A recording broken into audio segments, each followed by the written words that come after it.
If you happened to be watching this programme last week, you'd have heard me say that this book about English parish churches contains pictures of 193 churches, but only 10 of them are in the north. Is this fair? Is it enough? Here are just a few of them that got missed out.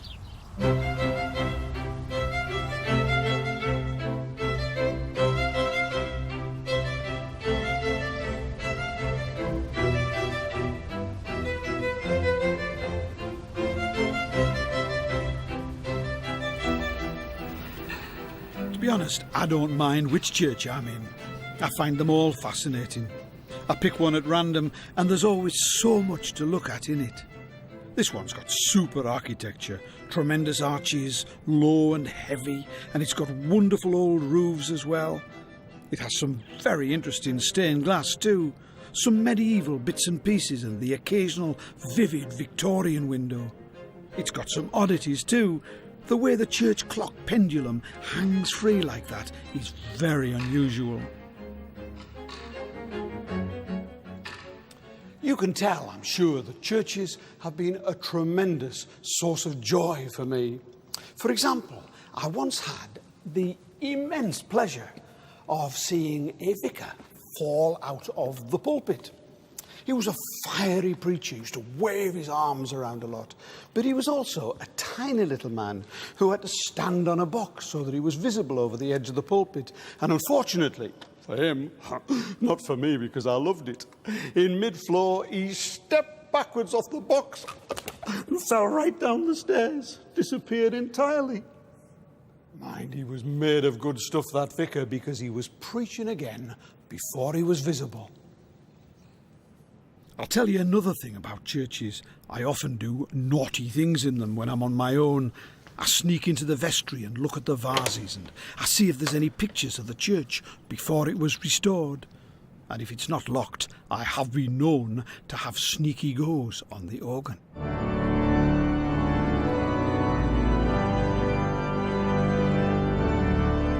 But mostly I just look and explore the building, and this one's great. It's all very powerful, and the roof timbers are old and impressive too. So this is a typical medieval parish church, stuffed to the gunnels to satisfy the inquiring mind. But, and this is the point of this programme, so you should sit up and pay attention, is it a northern church, eh? Is this recognisably northern? Time to pop outside. How did he do that? So, what do you think of that? Do you think it looks northern? Or could it be in the south of England? Or Wales? If it is in the north, which county might it be in? Could you tell from the stone or from the shape? I ask these questions because one of my books, North Lancashire, a little bit of a clue there as to where we are, describes this church as a typical late medieval North Country church. What it means by late medieval is easy enough. It means that it was built in the late 1400s or maybe even the early 1500s. What it means by typically North Country is a bit more difficult to say. I think it means it's quite plain and low and hugs the ground, except for the tower, of course, which is mighty. But even the tower's not that high, and it's broad and spreading. It looks a reliable sort of church, doesn't it? Solid and dependable. Does that sound northern? Well, I think it does. And I think it is a typical northern church. If you wanted, I could list a couple of dozen others that it reminds me of and that would merit the same sort of description. This one's called St Michael's-on-Wyre, and it's not that far from Blackpool, and as it happens, it's one of my favourite church buildings. One of many, of course. The trouble with describing something as typical is that there isn't really such a thing. There isn't even a typical north of England. I mean, what's the centre of Newcastle got in common with the Yorkshire Dales or York with Manchester? Nought. Nothing at all.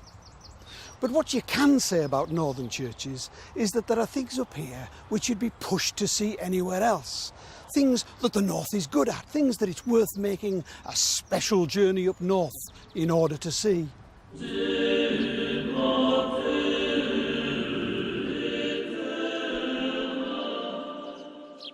The ruined abbeys of North Yorkshire, for example. Thanks to Henry VIII and his domestic problems, England's stuffed with beautiful and romantic ruined abbeys. But nowhere can you see them in more glorious profusion than in North Yorkshire. The monks came to the north because it was wild and secluded. They were determined to escape from the world after all, but they also came because it was a beautiful and a spiritual place. One of them wrote that stones and trees will teach you a lesson that you never heard from masters in school. So that's one group of buildings that it's worth coming north specially to see. Another group includes the Anglo-Saxon churches of northern England.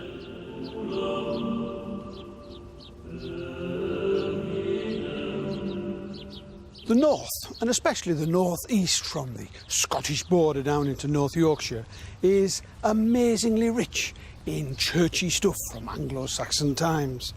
And that's because the ancient kingdom of Northumbria, which stretched from the Firth of Forth down to the Humber, was A, Christian, and B, amazingly civilised. Great works of art were created up here. The Lindisfarne Gospels were illustrated at Holy Island around the year 700. Over on the west side of the country, north of Carlisle, the Bewcastle Cross is a remarkable piece of carving.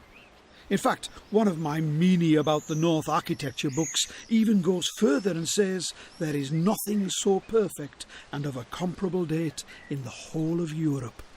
I hear you gasp. Perfect? Whole of Europe? North of England? Must be good. And it is a wonderful thing in a wild place. There were great people up here too.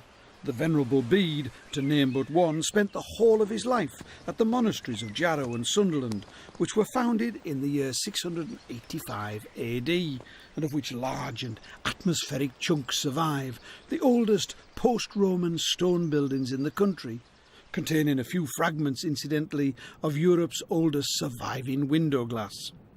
This is where Bede lived, and his claim to fame is that he was a brilliant writer, a wonderful writer of history and biography, and almost certainly the greatest northeasterner of all time. And in saying that, I'm even including St. Alan, the sainted Alan Shearer. So he must have been good. This is the building that gives the clearest indication of what Anglo-Saxon churches looked like. It's at Escombe, just outside Bishop Auckland in County Durham, surrounded by council houses and a big circular churchyard, which probably started life as an ancient pagan holy site and got snaffled by the Christians when they came along. They snaffled the stone for their building too. Naughty snafflers, those Anglo-Saxon Christians.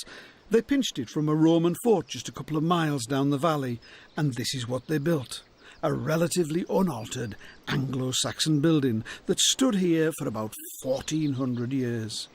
It's one of only 3 complete Anglo-Saxon buildings in the whole country, and I find it really moving that it still exists here after so many centuries. A northern church. It's in the north, it's built of northern stone. Its proportions, tall and narrow, very tall and very narrow, are shared by all of the Anglo-Saxon churches in the north, but not by the Saxon churches elsewhere in the country. So this is northern in a deep sense. So is this, though it doesn't look especially unusual from outside. This is the church of St. Gregory the Great at Kirk Newton, which is deep in the Border Hills. Scotland's no more than a stone's throw, a caber toss up the road, and the closeness to Scotland has produced a group of churches which in this country is unique to this particular area.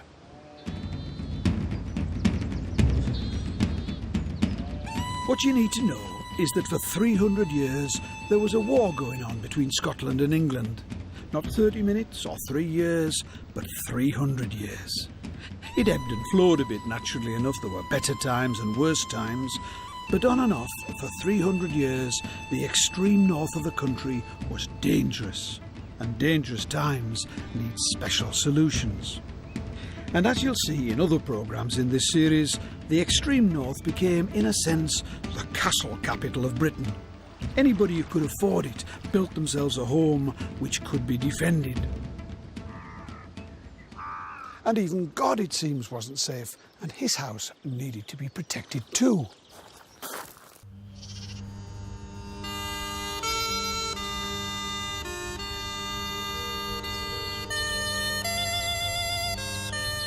So here we are, in the church of St Gregory the Great, deep in the wilds of Northumberland, just a few yards from the Scottish border, where even God's house wasn't safe from attack. Parts of this church were rebuilt rather tamely in Victorian times, but not the chancel, not the east end. Look at the chancel arch first of all. Primitive, would you say? A bit medieval DIY-ish? That's about my standard of DIY, actually. Narrow and crudely arched. And then there's this carving, which is supposed to be the three wise men, but whew, how wild is that? The three hairy Scotsmen in kilts.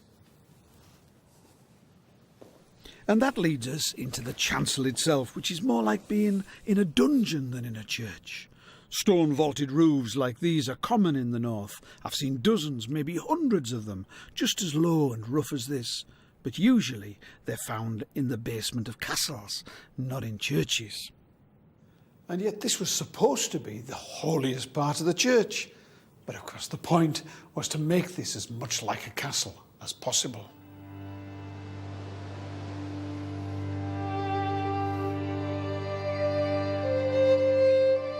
It's a pattern that's repeated all over the region.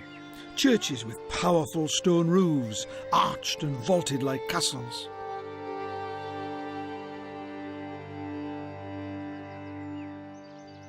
Others have got no windows, or virtually no windows. Or mighty towers built into them to act as a place of defence for the parishioners. The alternative in the remotest places was for something like this to happen. It's said that in medieval times this chapel was desecrated by blood. The priest was murdered at his altar and the church was abandoned forever.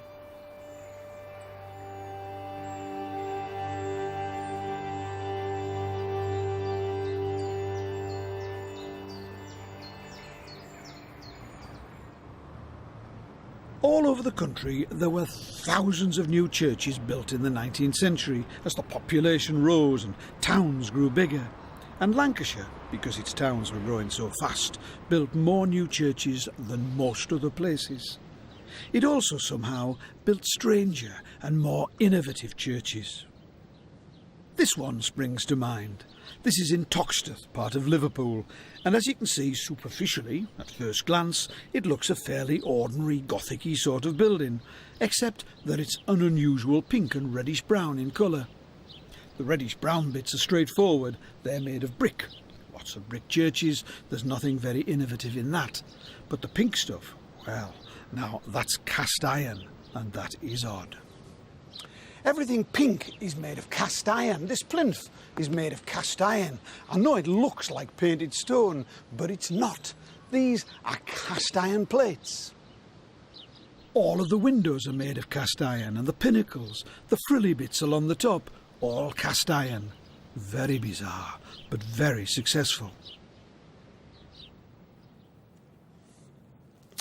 It's even prettier inside, in my opinion, and it's even more iron.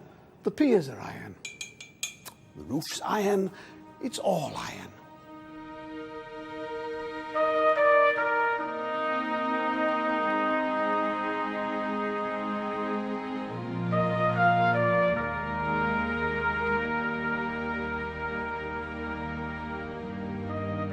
There are two churches like this one and another in nearby Everton, which is very similar, and they were both designed by the same architect, a reasonably well-known national figure called Thomas Rickman, who was responsible for the design.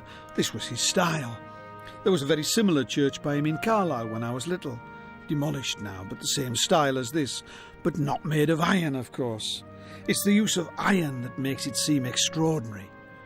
The iron was the choice of the client, the man with the dosh. He was called John Cragg, and he was the owner of the Mersey Iron Foundry. For some reason that I can't quite explain, I think that John Cragg is a great name for an industrialist, especially an ironmaster. Mr. Cragg, the ironmaster. Anyway, he was passionate about iron and he wanted to sell it, of course, and so, as a kind of advert, he looked for ways to show it off everywhere he could. So in 1813, he got Thomas Rickman to build him this, and it's amazing, it's unique, nearly as odd as Holy Trinity in Fallowfield in Manchester, which might look fairly normal at first sight, as if it's built of brick and stone, but it isn't. It was the first building in the country to be built almost entirely in terracotta, and it was done for exactly the sort of reason that we've just been seeing in Toxteth. Terracotta's made of the same sort of clay as ordinary brick, but very, very fine, and you often find the clay in layers underneath coal seams. So here there was a local colliery owner called John Fletcher who had masses of clay in his coal mine, and he wanted a showcase for his product. So in 1845 he got an architect called Edmund Sharp to do it for him. Terracotta, inside and out, except for the rubble in the core of the walls. If you look really closely, you can see that they've even simulated the mason's chisel marks on the surface of the blocks to make it look even more like real stone. It wasn't very well received when it was built. It was rather disrespectfully described as a pot church, and I don't think many people have followed the style since, but it was innovative. And so was this. This is in Fallowfield too, just a stone's throw from the pot church. It's called the First Church of Christ Scientists, and I only want to spend a moment or two here because I want to come back later in the series and have a proper look at it. But I wanted to show you it now in case you thought that what I was saying was that all of the innovation in 19th century Lancashire churches was just freakiness. Actually, this isn't 19th century. It was built in 1903 by a Manchester architect called Edgar Wood. But it isn't freaky either. This is originality, possibly the most original church design of its date in the whole of Europe. Now there's a bold claim.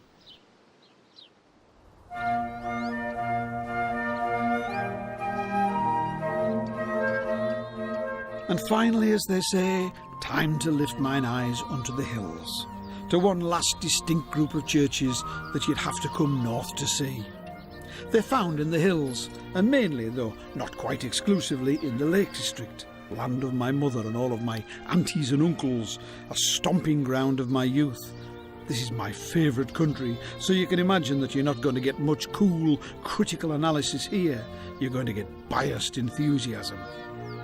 There are old churches in the Lake District, a few wonderful churches, but not many.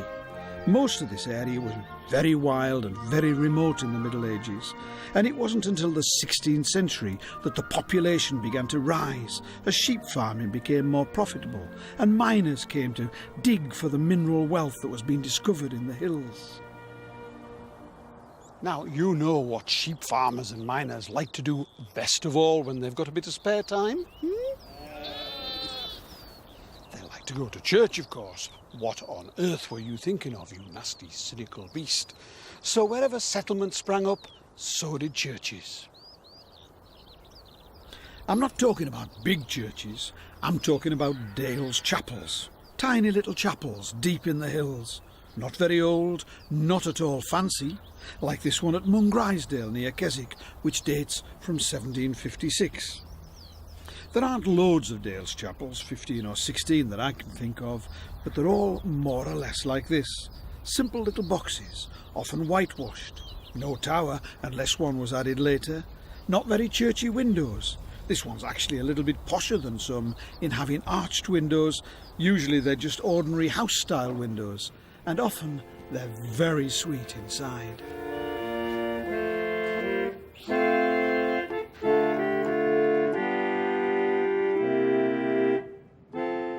Simple oak furniture, simply carved, resting on plain stone floors and set against plain white walls. Stained glass isn't common. Who needs stained glass when you've got the Lake District hills outside? I bet the vicar sometimes wished that there was stained glass to stop his flock gazing out wistfully at the hills.